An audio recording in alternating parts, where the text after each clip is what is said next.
It's the Corvette Web Blast. Yes, it's the Corvette Web Blast number 2, recorded on Tuesday, February the 19th, 2013. Thanks for the positive feedback we had on the first one. We did say there'd be a bit of a gap. There has been a bit of a gap. But here we are with number 2, and we're hoping to go strength and strength this year and try and get one out sort of every month or so. As many of you know, this is a bit of a special. Let's introduce the normal team first. We've got our host here, Tom at Claremont Corvette. Hi, Tom. Hello. Hello, Rob. Enjoy the last one? Excellent, thank you, yes. Good fun, lovely. Brit in the USA. Nigel, you're over there. Can you hear us? Yep, I can hear you. Excellent. Nigel's near Chicago. He's very much across the Corvette racing scene. And our special guest, we're really excited about this, Olly Gavin has joined us. Hi, Olly, thanks for joining us. Hi, it's good to be here. Thank you for having me. First of all, we're talking about a webcast. The world's gone mad online with sort of Skype and Twitter. You've got your webpage. How much time does that take from you to sort out that? And do you enjoy that side of it? Yes, certainly it does take quite a lot of time. You know, there's things like Twitter, things like Facebook do eat up a little bit of your time, and you've got to find ways to manage it. And you also realise that people want to see sort of updates from race weekends and testing, and you like to be able to sort of put a little bit of information out there, particularly if it's you're testing something in particular, or you're at a racetrack that you haven't been to before. Like the end of last year, we went to Circuit of the Americas, and it was nice to go there, but also nice to sort of tweet and just let everybody know about us testing there and being on that circuit. But it certainly does something that absorb your time a little. So is it something you have to do yourself, or is it a combination of you, and do you have assistants, like doing your web page and stuff like that? Presumably you must have someone sorting out the web page. Yeah, I certainly have somebody who helps me with the website and press releases, and Fiona Miller is the girl that I've been working with for quite a while now, all the way through since 2005, 2006. And so we've developed a great relationship and good working relationship with being able to update websites, Facebook. She does a little bit of Twitter stuff for me. And, we're all the time thinking of different ways that we can evolve the sort of interaction between fans or enthusiasts and Corvette owners. And certainly the things like GoPro cameras have certainly helped. GoPro cameras have taken over the world, I think. Yeah, it certainly seems that way. I started off with a flip video camera, and then GoPro came along, and it was so simple and easy to use. And I drove the Spirit Daytona DP car at Daytona in 2012, and they were sponsored by GoPro, so we all got given one, which is very nice. Right. And then it sort of snowballed from there, really. And so every single race last year, I had a GoPro in the car. Tommy's got an individual deal with another camera manufacturer, and so he puts that in there sometimes. And sometimes we're fighting over who's going to have what in what car, in at which session, and who's going to have it for qualifying, start the race, all that sort of stuff. So, but if that's the only thing we argue over, then that's pretty good. Can that sort of thing, where somebody's got to deal with one, somebody's got to deal with another, can that cause problems? It must be quite difficult to sort out, with it unwittingly almost. Well, it's something that it's like setting the car up. There are certain things that you would like, and there are certain things that Tommy would like, and you have to come to some sort of compromise. And most of the time, what will happen is that he'll say, "Okay, if I could have the camera in for this practice session, you have it in for the next one," and then we see whoever's doing qualifying, has it in then for then. But usually, it's just so that we can get some footage inside the car from that weekend. From that race weekend. But for the race, it's if we both want our cameras in, then we just got to make sure that we stick them sort of a little way apart inside the car. But it's never really been a problem, so that's okay. There's some great videos, incidentally, on the Corvette Racing website, isn't there? Across the year, Le Mans and whatever. It's absolutely brilliantly produced videos. So, and that footage presumably is made available to them as well, I guess. The in-car stuff that came for those special videos that they put together, came from my GoPro camera and a little bit of what Tommy had as well. So there was plenty of footage that they used from us. But yes, Mike and those guys, Evan and the guys back at Pratt & Miller, do an amazing job with that, and they really are you know, a talented bunch, and they've put those videos together extremely well. Yeah, if anyone hasn't had a look at those videos, absolutely worth checking out. Can we just backtrack for the uninitiated? Can you just give us a real brief sort of potted history of your progress in motor racing and how you've ended up with Corvette? Well, okay, I started racing karts when I was about 11. I did that for about 7 years. Then I moved from there to racing cars in the end of 1990, and then I did my first full season in 1991, winning championships, a championship in 1991, and then I won the McLaren Autosport Young Driver of the Year award at the end of 1991, which I got a trophy and was presented a watch by the late and great Ayrton Senna. Had pictures with Sir Sterling Moss and James Hunt, and you know, that was a pretty special evening for me. And then I went on and raced in lots of different single-seater championships through the 90s, winning the British Formula 3 Championship in 1995. Another thing seemed to be, you know, a good indication of whether you were Formula 1 material or, you know, going to be high level in motorsport. And so I won that in 95. And then I had a few difficult seasons sort of towards the end of the 90s. I drove the safety car at the Grand Prix for a while and had a lot of fun doing that, but it wasn't racing. So then I turned my hand to sports car racing in sort of 2000, 2001. Started racing in the United States in the Grand Am Series, and then I started doing some racing in the American Le Mans Series. And it was really after my first Sebring and then my first Le Mans with Celine that then I got noticed by Corvette, and Corvette picked me up for 2002, and I've been with them ever since. And so, you know, my Corvette racing CV is decent. It's good. You know, I've won, I think, 41 races. I'm equal with Johnny O'Connell for most wins in a Corvette, and I've lost track of how many podium finishes I've had with Corvette racing in the American Le Mans Series, but certainly it's been a successful partnership between myself and Corvette Racing. I've had lots of fantastic teammates, and we've won the American Le Mans Series. I've won it 5 times. I've won Le Mans, my class, 4 times. Yeah, it's been a fantastic journey, and long may it continue. And you are the longest-standing driver in the team, aren't you? I am, yes. I am the longest-standing driver in the team. Yeah, so I started in 2002, and yeah, 2013 now. So I think this is my 12th season with them. So yeah, it's great to be you know, with a manufacturer for that long, and it's amazing that you know, a program with a manufacturer has lasted this long, because usually programs with any manufacturer don't tend to last this long. Mm-hmm. They usually go in a cycle of 3, 4, 5 years, and then they move on to something else. Whereas Corvette have really stuck with it. They obviously see the value of doing the American Le Mans Series. They see the value of doing the Le Mans 24 Hours. They love the interaction they get with the fans. They love the positive feedback that they're getting constantly from every event that they go to. And it's a vital thing, you know. It's a very, very important thing, and GM noticed that, realised that.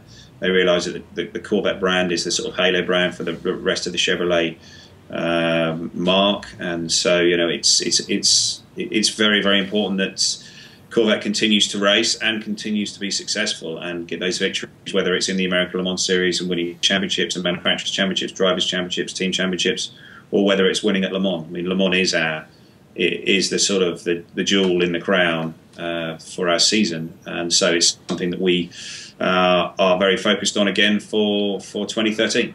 I have to say, the old cliche, win on Sunday, sell them on Monday, it's still relevant, isn't it, today? Yes, it certainly seems to be, you know, and it's something that, you know, certainly with the C7 coming and the Stingray, you know, that's going to be an even bigger push. There's going to be certainly a lot behind that over the next sort of 6 to 8 months.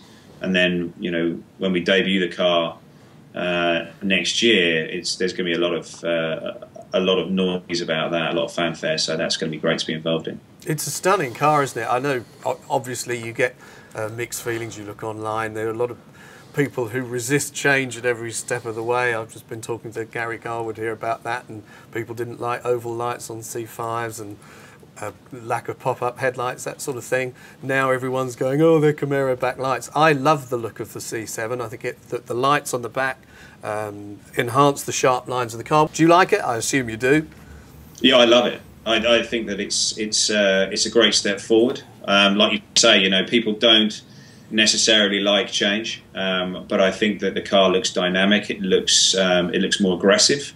I do like the rear of the car. I think it looks racier. I think that it's going to be a faster race car for us. It's the first time that the factory has worked and the design team has worked in conjunction with the racing program. And that's a key thing for us. You know, this is the first time that they've been able to do that. And so, you know, I think hopefully we should be able to reap some of the benefits from that. And we're going to be on a slightly more level playing field when we come to compete against the likes of Ferrari and Porsche and BMW. So yeah, I'm very confident that you know that the car is going to be a good step forward. And yeah, it's going to be a great looking race car. And most of all, I think it's going to be a fast race car. And, you know, you get a fast race car that's winning a lot, everybody loves it. So it's a win. One of the things that they're selling a lot is the stiffness of the C7 chassis. But presumably with a race car, it's already stiffened up. Would you realise in your situation the extra sort of solidness of it? I don't think that's going to necessarily be something that we pick up. Not too much. You're already, you know, pretty braced, aren't you? I'm sorry. You're already kind of pretty braced with all the roll cage and stuff. Stiffens the car up already, doesn't it? I guess. Yes, it does, and that's something that Pratt & Miller and Corvette Racing work on. And you know, we've gone through over the different generations of the C6. You know, whether that's GT1 or it's the GT2 or GTE car. You know, it's slowly been evolving and lightening and stiffening of the car, and the way that they've gone around about producing the car each year has slowly been improving. So, and they'll go through exactly the same process with the C7. And you know, after Sebring 12 hours on the sort of the 16th of March, I'll be heading up on the 17th to Pratt & Miller, and then I get my first sort of sit in the C7 race car. And start working on seats and pedal positions and steering wheel and all that sort of stuff. So it's yeah, it's going to be interesting to sort of see how that's sort of come about, and then hopefully we'll start testing the car sometime in the middle of the year. And one of the things that Corvette often promotes is the fact that the development on the track finds its way back to the next generation of the car. So that, you know, that's obviously happened with previous racing experience into the C7. Yeah, that was something that they were very, very keen to do, and they're very keen to sort of have that tech transfer between the road car and the race car. What they learn on the racetrack, they can transfer back to the road car, and if there's anything they can go the other way with, then fantastic, you know. And it's the same with Michelin, and it's the same with all the fuels that we're running, and it's the same with all the other bits and pieces that we learn, you know, whether it's the electronics or whether it's certain displays that we've got, or whether we're working with Bosch or whether we're working with, like I say, Michelin or Mobil One. You know, all of these people are learning as they're going, and they're passing stuff on to us, and then if we're learning something, we're passing it on back. So it's this constant tech transfer between all of our partners that make for a better road car and hopefully a faster race car. Okay, back to the team now. Quite a European feel. Oh, yes, hello, Nigel. I was just going to say something on the engine. I know that Doug Feehan and also Dan Binks, when I saw them last year, they were hoping that it was going to have the direct injection. And I just wanted to know Olly's thoughts on driving a direct injection car, and whether he thinks. I mean, and I know it's supposed to give them better pickup and also better fuel efficiency, but has he driven the direct injection car yet? I haven't driven a direct injection car, not the C7. We did actually have direct injection on the last generation of the GT1 car, and that was something that was worth around about 3/4 of a lap in fuel at Le Mans. And so if you were at that point, I think we could do 14 laps on a tank of fuel. Well, going to direct injection gave us the range to go to 15. And at the time that we did that, we were racing Aston Martin very hard. And that year that we could, the first time that we could go to 15 laps, I wish I could have seen the look on the engineers' faces at Aston Martin, because I think they were pretty surprised that we managed to go that extra lap. And it wasn't until after the race that they found out that we're running direct injection. But it's certainly something that the Ferrari has been running this last year on the 458, and we saw that actually at the end of the season at Petit Le Mans, when Antonio was racing the extreme speed car very hard in that last couple of hours, and we had to come in for a fuel stop. Antonio had, and they thought that the ESM car was going to have to do the same, but because of their direct injection system and the driver being very, very careful with the fuel and saving, and had it on the leanest map possible, they managed to get to the end of the race without actually having to do another stop. And that's another bit in their armory that they can use. And so it's something that we're very keen to get on the race car. It's something that we will be able to have from 2014 onwards. And we know that the benefits are going to be good, going to be strong. It's going to give us a little bit more horsepower. It's going to give us better fuel economy, better drivability. It's a win, really, all around. Excellent. Nigel, you got any follow-ups to that? Yeah, I was also going to say, I mean, I know ESM have pulled out of GT and they're now going to LMP2. So who do you see as being the biggest rival this year? Do you think it will be the Viper?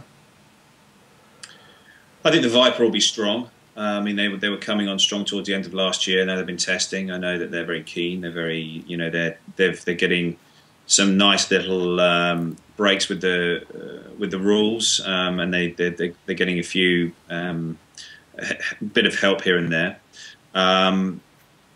But I think really the biggest challenge is going to be the BMW coming back with the Z4 and the 458 being run by a Risi Competition.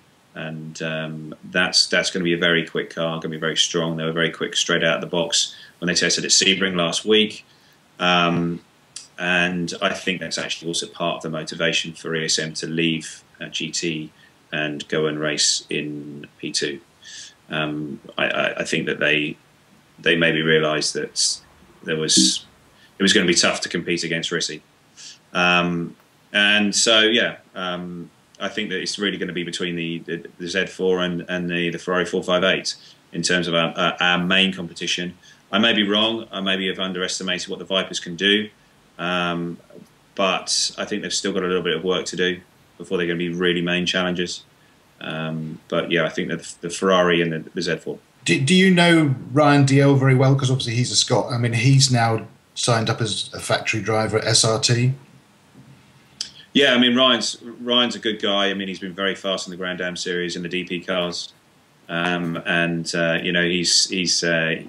he's quite a character. He's pretty outspoken, which the sport needs, and there's not necessarily enough of those sorts of people, and he's very fast. So yeah, it's going to be a great addition having him in the championship. So yeah, there's going to be, as always, there's plenty of characters. I'm going to be battling up against my old teammate Olivier Beretta, who I had many years of success with. He's going to be back in the Risi Ferrari car, and so that's going to be interesting to see how all that plays out, because I know he's fiercely competitive, and I know that car is very fast. So it's going to be an interesting season. Talking of teammates, Olly, quite a European team you've got there. You've got Richard Westbrook with you. Interesting to have two Brits on a very American team. Yeah, I mean, it is, and Richard was brought in 2010. Well, no, sorry, let me get my years right. 2011, and when it wasn't necessarily working out with Manu Collard, and we were looking around to see what the options were. Richard had been strong and been competitive in lots of different championships, and so he was pretty much an obvious choice to come in and be part of the team. And they don't necessarily look at our nationality. They just want to have the best guys in the car. And Richard fits well. He's one of those guys who can just sort of plug in, and he's got lots of talent. He's super quick, and you know, he's pretty easy to have in the team. So yeah, he's a great addition. Gets on well with Tommy and I, so that's good. And you know, when you say there's a big sort of European base with the likes of Jan and Antonio. Yes, it is. It is a bit like that. There are Europeans driving for Corvette, but they're bringing the younger Americans through, and the likes of Jordan Taylor and Tommy Milner, and you know, they can see that those guys are going to be the future. What's your sort of travelling regime? How much time do you spend over here, and how much time do you spend in the US? I suppose I must spend, as the season sort of kicks off, it's about a week here in the UK and a week in the USA, and I just go backwards and forwards that way. And sometimes it can go to sort of 3 weeks in the US. It depends on whether the sort of testing and the racing regime is. I can see this year, it's after Le Mans, there's going to be quite a long period where I'll spend in the United States, maybe 3, possibly 4 weeks. And then, you know, you just have to stay pretty flexible and understand that there's going to be, you know, times where you are away from home for quite some time. And Helen and the children will come out to some events, and each year for Le Mans they come to that. We get a motorhome there, and the children come down and Helen comes down, and you know, they see what I do for a weekend. Do the kids understand it? How old are the kids? So my daughter is 12. My middle one, my eldest son is 10, and my youngest one is 7. And so yes, they're starting to understand it now. They're starting to realise what I do. Up until a couple of years ago, it was just sort of, they thought that I was just travelling for my work, and yes, they knew that I was sort of driving race cars, but they didn't necessarily understand, you know, that I was driving for this manufacturer racing this big race in France, you know, and that there was a lot of media sort of attention about that event. It's just something that they've sort of grown up with, and so they sort of take it in their stride with. Le Mans is a huge event that you can only really understand if you go there. What's your take on it from your perspective?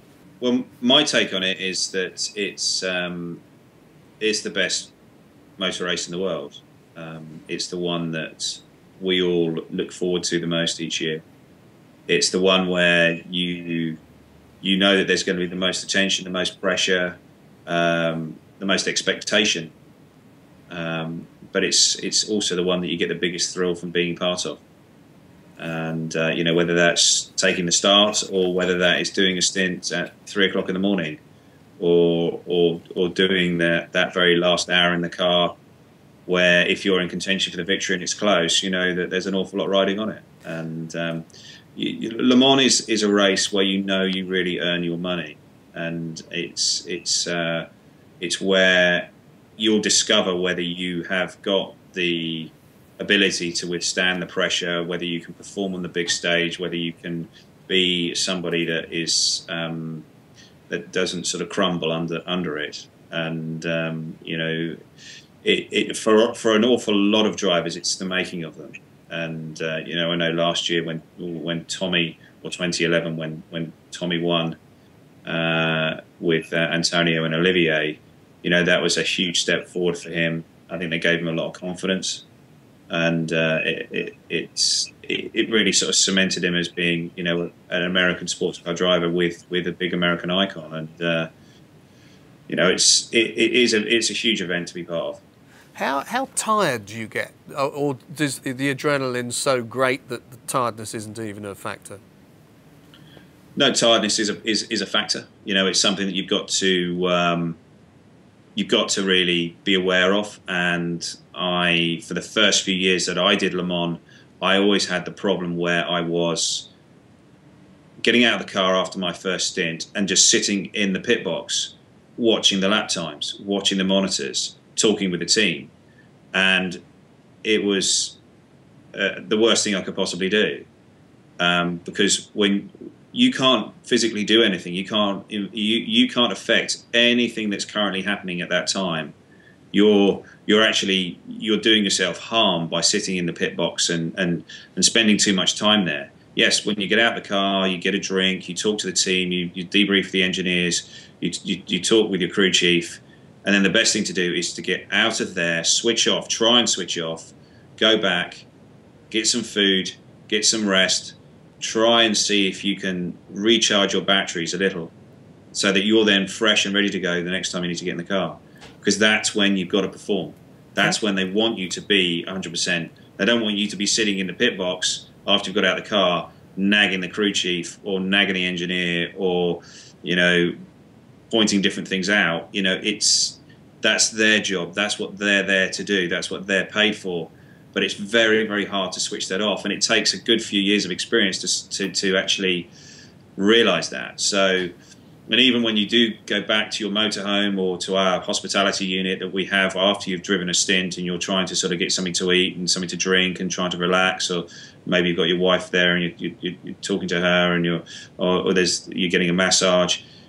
Again, it's something difficult to try and switch off because you've always got your eye on the, say, a monitor, trying to see what the lap times are, or you're trying to listen on the PA or on the commentary from Radio Le Mans, and you're trying to sort of pick bits and pieces up.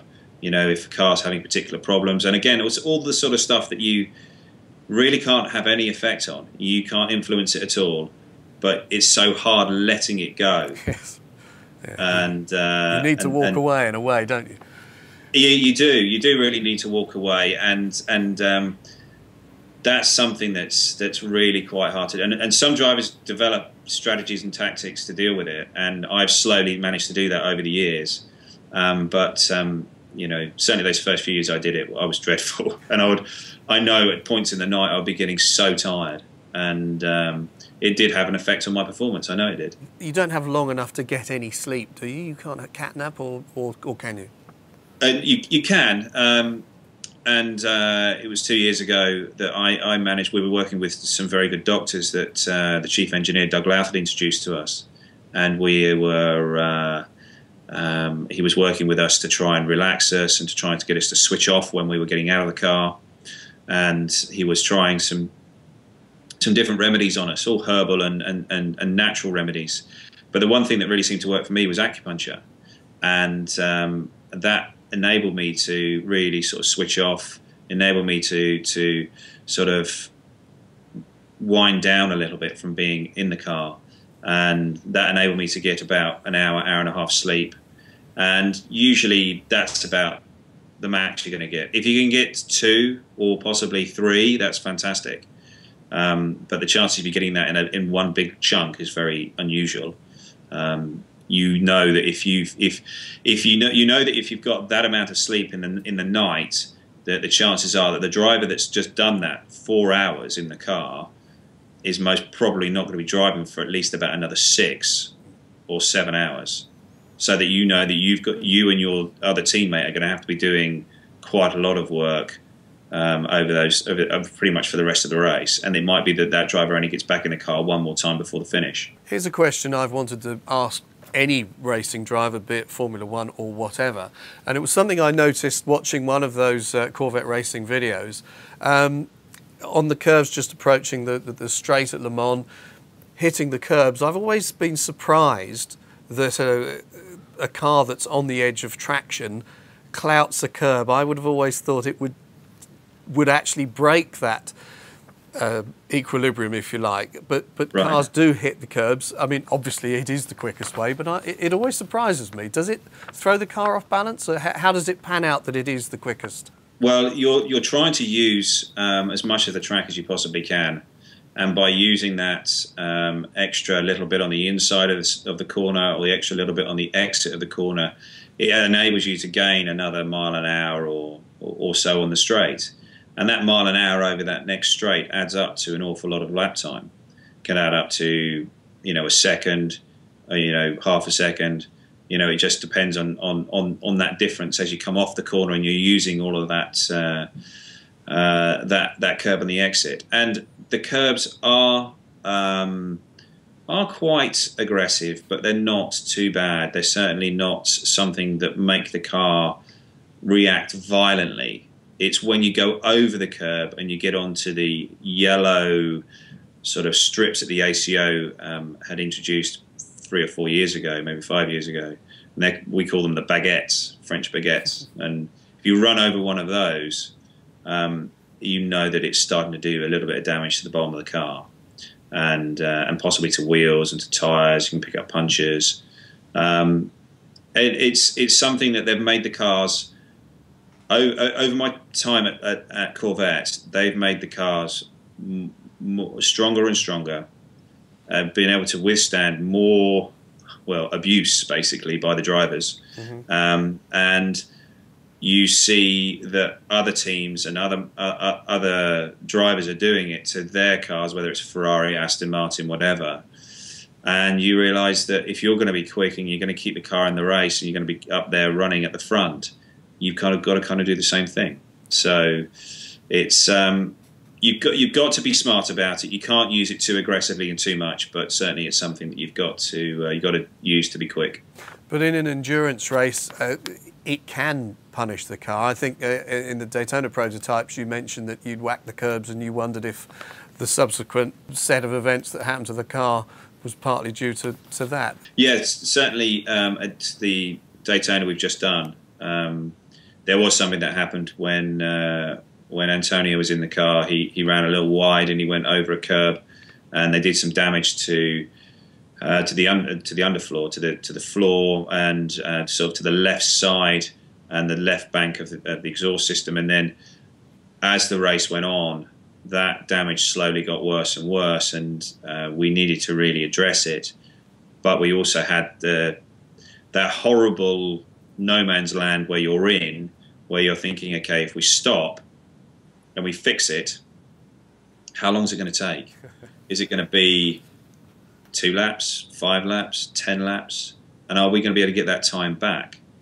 And because of the safety car system and the way they run the race at Daytona, we certainly could have got back maybe 5 or 6 laps. So maybe if we'd actually fixed it as soon as the problem had happened and occurred, then maybe we could have fixed it, got ourselves back in the race, and we could have got our laps back, and we could have ended up fighting for a podium. But that's all, it's 2020 vision, isn't it? Nigel, have you got a question you'd like to ask? Yeah, I mean, the GT2 Corvette compared with the GT1 Corvette, can you give us some thoughts on the differences, the way that you have to drive it differently? Well, certainly the GT1 car was a car that you could be pretty aggressive with. It was something that had a good aerodynamical balance. It had good downforce. It had carbon brakes, and we also had about another 100 horsepower compared to the GT2 car. And so all of that allowed you to be pretty aggressive with the way that you could drive the car. You could rely on some of the downforce. You could rely on the carbon brakes. You weren't carrying quite so much mass in the wheel as with the steel brakes. And so all of this made the car just that little bit more, a little bit racier. You could brake that little bit later. You could turn in with a little bit more speed. And you can maybe get on the pad just that little bit harder and shoot off the corner just that little bit quicker. And in the higher speed stuff with the extra downforce, you could certainly carry that little bit more speed through. Now, with the introduction of a slightly bigger front tyre from Michelin and the work that the guys have done at Corvette Racing with the GTE car, we are now at the point where we're close to how the car was at the end of the GT1 life. And so, we feel in terms of the car performance and the way that the car is on the track, it's not far away from how it was GT1-wise. But again, another development was the wider track of the GTE car. So in terms of handling, we feel that we're not far away. Braking performance is okay. It's not quite at the carbon brake level, but it's not far away. But then you can't get around the fact that we're 100 horsepower short. So that's always going to be something when you get on the gas, coming off a corner, you're almost sort of sitting in the seat, sort of bouncing up and down, trying to get it to go fast, like you do in a go-kart, you know. It's that sort of thing. You always want more horsepower, and you're always banging the table with the engine engineers, sort of saying, you know, come, we need more power, more power, more power. But you know, they have restrictors, you know, that are so big, and they can only get so much air through those restrictors, and that pretty much limits us to how much horsepower we can get. I think we have a picture of those restrictors. Is that the ones you sent us, Nigel? Yeah, that was one from last year. There we go. Top left Olly and right. can talk you through that. Well, certainly the intakes. That what you're looking at there is the sort of the carbon intakes going into these sort of filters on the left and the right there, and then it goes to those sort of aluminium pieces that are shaped and sculpted, and they have to be of a particular diameter, and they're very, very critical on how big the hole is. And if you ask me what the diameter is off the top of my head, I can't actually remember. But I think it's about 29, isn't it? 29 mil, something like that. 20. I think it's 29.2 or 29.4. I can't remember for sure. If Doug Louth was here, he would give you the number straight away. But anyway, an adjustment of even 0.1 of a millimeter can have a decent adjustment in horsepower. And also, when they do adjust the sizes of those restrictors, whether they open them up or bring them down, the engine has to be remapped, and they have to look at the way that you know, the engine is firing, and how you know, it's all working in conjunction with those with those air restrictors. So it's an integral part of the engine, and it's something that the engine guys have to constantly be working with and adjusting and fine-tuning their mapping strategy to get the most from those air restrictors. And it's it's like I say, you can they're of a certain size, you can only get so much air through them, and that's pretty much how much horsepower you can get. Same concept as the restrictor plate racing in NASCAR, isn't it, for the big tracks? It is, yes, but I actually think that this restrictor system that the ACO use and the American Le Mans Series use is a very good way of monitoring and keeping the playing field relatively level between all the different manufacturers. When you've got so many different sorts of cars or types of cars racing in the same class, and you're trying to get them to race competitively against one another, you look at the layouts of a Ferrari and the layout of a Porsche and a BMW and then a Corvette and an Aston Martin, a Lamborghini, and all those different sorts of cars, I think that the way that they do it and the format they've come up with, I think works very, very well. And I think I do really hope that the new series within the United States pick up on this and use that very same system, because I think it's a very good way of balance of performance. Unlike Grand Am, with what they did at Daytona with the Telmex cars. Well, yeah, that was a difficult race, I think, for everybody. Unless you're in a BMW. With a Chevy engine in and running a Corvette DP car, that was a difficult race for everybody, really. And you just have to hope that they look at the evidence and they look at what happened there that weekend. And they address it, and the obvious, balance and performance disparity, and just the way that they. And they tried to fix it after qualifying, didn't they? Because they gave you guys, was it a slightly bigger restrictor, and I think it was the Ford they gave some more rev range to, or something like that. Yeah, they tried to address it, but it was just a token effort, really, and it's something that drivers don't necessarily, or certainly we don't want to get dragged into too much. It's something that it's there for the engineers and the guys who make the rules and make the decisions to look at the rule, to look at the evidence, and you hope that from the evidence and from the splits and the lap times and the speed traces and all the other bits and pieces that they can look at, that they make the right decisions. And it's because at the end of the day, we're all fans of the racing, and we want to go to the racing, and we don't want to know who's going to win the race before the race starts, which at Daytona this year, I think if I was a betting man, I would have put a lot of money on the Chip Ganassi cars to win.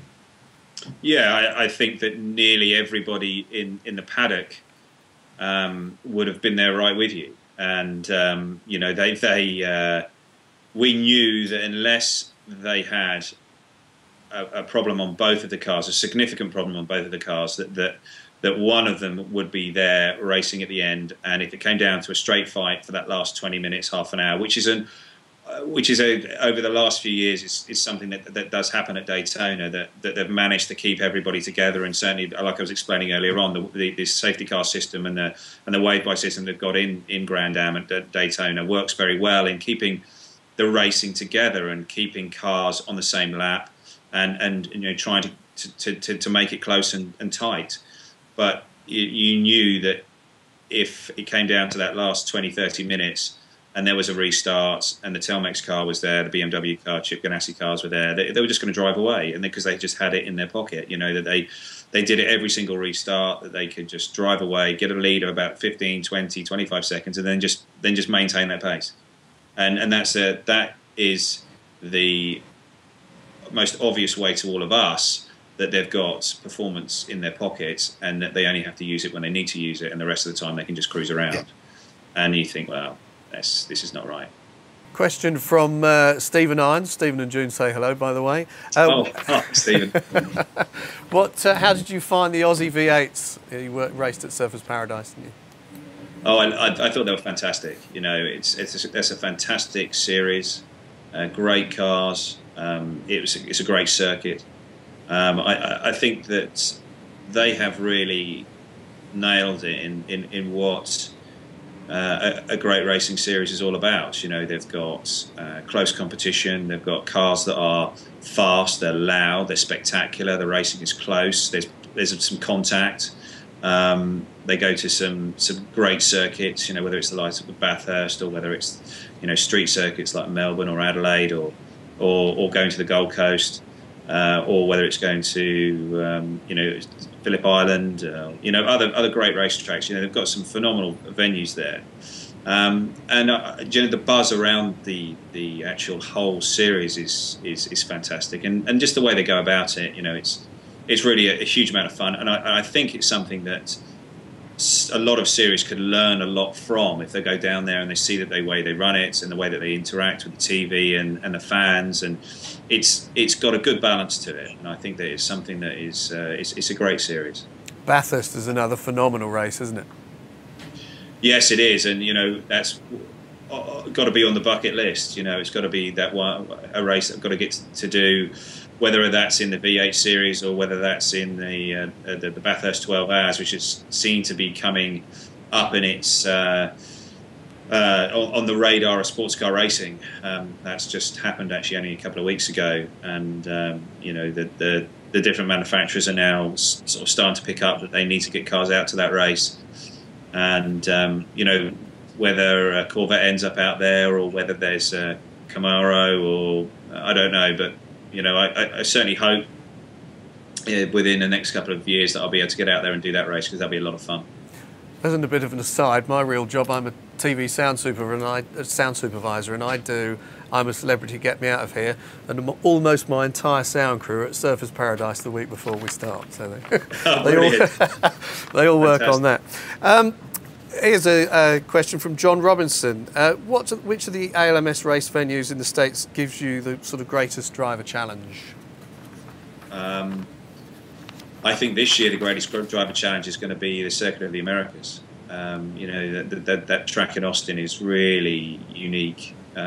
It's almost two separate circuits together. They've got a very, very fast section for that. You know, after turn 2, it's, you know, left, right, left, right, left, right for, I think, until almost turn 9, turn 10, and then after that it goes to a lot of high speed, straight line, heavy braking, slow speed corners, almost hairpins, and then you've got one more very, very long right hand of high speed corner, towards the end of the lap there. But it's you could sort of say that there's the high speed section, and then there's the slow speed section, and it creates a challenge for the tyre manufacturers. It's going to create a challenge for all the teams in setting their cars up, and it's actually a challenge for the drivers to actually figure out the best lines and the best way of going about the track. It's when we tested there at the end of December, I think all 5 of us that were testing there were doing the first 9 corners differently, and we were all coming out with relatively similar lap times. So you could sort of pick and choose, well, which way do you do it? And we still hadn't sort of figured out, okay, which is the optimum way. And it might take 2 or 3 visits before you really figure out, okay, how do you need to do this corner? How do you need to do that corner? Because there's such a series of fast corners all leading on one to another. If you get slightly out of sync on one, it affects the way you're going to do the next, and then the next, and then it can snowball out of control. So you've got to be quite disciplined in the way you do it. And so that's. And how's it going to be for overtaking at that circuit, Ollie? Do you think that when you go into that section of bends, do you think you'll be able to pass cars, or is it a case of you're just going to have to follow? I think it's going to be a case of you might just have to follow. There might be one opportunity to pass, I think, between turn 5 and 6. But after that, I think you're going to be following. And so for our form of racing, where you've got multi-classes, I think it's going to be quite a challenge. And, you know, we saw it even with the Formula 1 race there. You know, that's what Vettel will say lost him the race to Hamilton. You know, was the fact that he got held up just that one section of, I think it was in between turn 5 and 6, he got held up.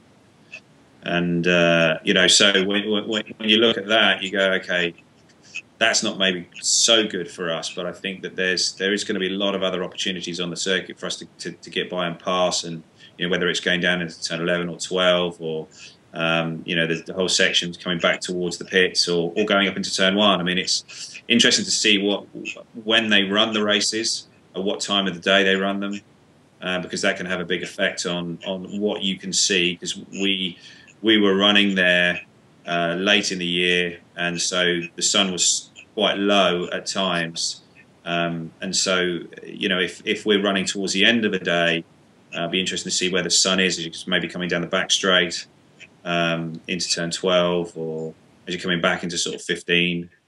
You know, it's all those sorts of things that, you know, could have an effect on the outcome of the race. We've had a few questions in from the CCC UK, and hello to everybody who's watching from there. Simon, he says, who is your on-track nemesis, past or present, individual and also team? And I guess by nemesis, actually, it's someone you admire and, you know, admire and fear, if you like. Well, you know, there's plenty of good drivers in the championship, but there's plenty of guys that that you race against week in, week out. You know, there's, you know, the likes of Jörg Bergmeister is someone that, you know, in the Porsche, he's going to be getting absolutely everything from that car. You know that the likes of Joey Hand's going to be getting the most out of the BMW.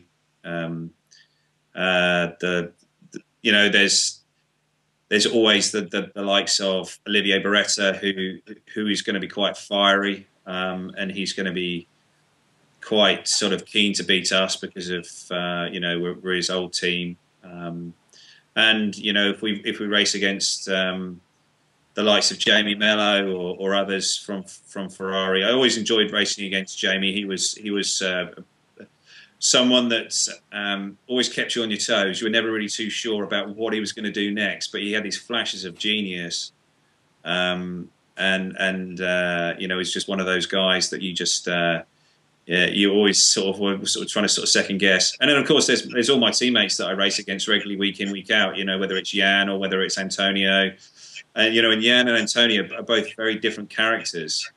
Jan is a very much you know, flat out right from the word go.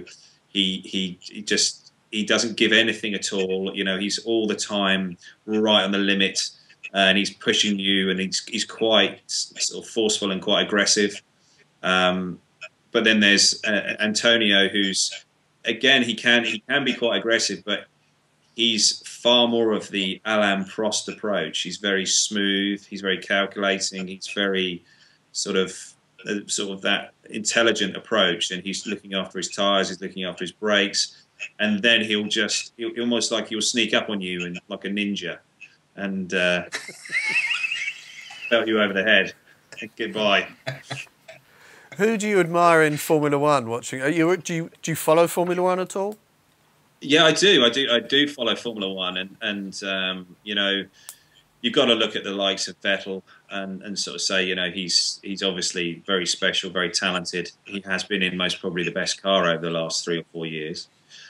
So you got to sort of temper that a little bit. But the person that I most admire in Formula One is Fernando Alonso. I mean, he single-handedly drags that car around and performs week in, week out, and he does an amazing job. And you know, I have to take my hat off to the guy and sort of say, you know, he somehow manages to pull performances out of that car that you wouldn't necessarily expect. And you know, you've got to admire and look at the speed of Lewis. You know, he is someone that is, you know, phenomenally talented. You sometimes wish that, you know, he could deal with some of the demons that he has in his head, you know, he's obviously got so much talent there, that, you know, I sort of wish that he could have dealt with that and stayed at McLaren, because I think McLaren will have got so much more to offer him. But it's all for Jensen's game. You know, Jensen he's played the long game there. If you had to be looking at it quite coldly and from the outside, you'd go, well, Jensen's won, because he's managed to get the team around him, and Lewis has had to leave. So what do you think of Lewis's move now? That's quite an interesting move, isn't it? Well, I think it is, and I think that Lewis has maybe, well, he's kind of pinning a lot on what happens in 14 when they bring the turbo engine out, and you know, he's hoping that Mercedes are really going to come up with something special there. Testing doesn't seem. You know, they've obviously got a lot of smart people there at Mercedes, and they're obviously not dumb. But you know, you can sort of, some of the alarm bells are ringing there with what happened with Jaguar, you know, all those years ago when it got very top heavy with management and advisors and people that wanted to try and shape the way things were going. And I don't know, I don't have a great feeling about it, but then I'm not on the inside and I don't know what's going on. But if I had a brilliant start with their testing just recently, do they?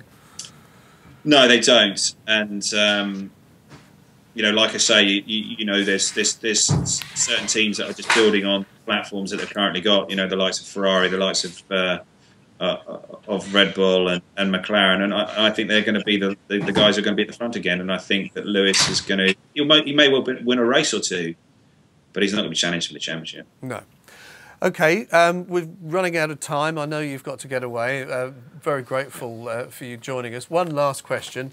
Like any sensible person, I detest football with every fibre of my body, but you found yourself up at Manchester United recently, didn't you? How was that? Oh, that was, yeah, this is something that Chevrolet and you know, got quite heavily involved in. You know, it's a big deal for them to be part of the Manchester United setup, and you know, it's been very interesting to sort of see how all of that works and to see how a huge club like Manchester United works. You know, it's a big sports team, big organisation, and yeah, there are you know, some great players that they've got.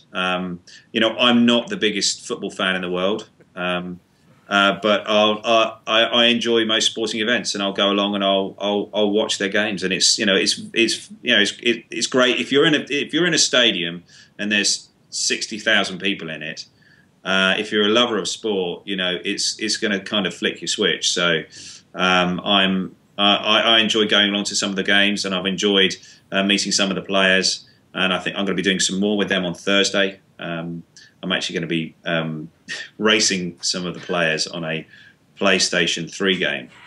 and Gran Turismo 5. You can't lose, can you? You shouldn't lose. Well, I certainly hope not. But you know, I hear that the guys are going to be up against are pretty avid gamers. So yeah, I might have my work cut out, but certainly the pressure's on. I've been getting some tips off Tommy Milner because he's an avid gamer. But yeah, we'll see. I'll let you know how things go. Talking of gaming, I mean, I know Formula One drivers use a lot of these games to familiarise themselves. Have you ever done that? I did many years ago when I first started racing, and I was actually trying to learn the Spa tracks, Spa-Francorchamps, for a Vauxhall Lotus race, and I learnt it on a racing game, and I went there, qualified the car on pole, and won the race. And so it was a good, nice little thing for me to do, and good advertising for that game.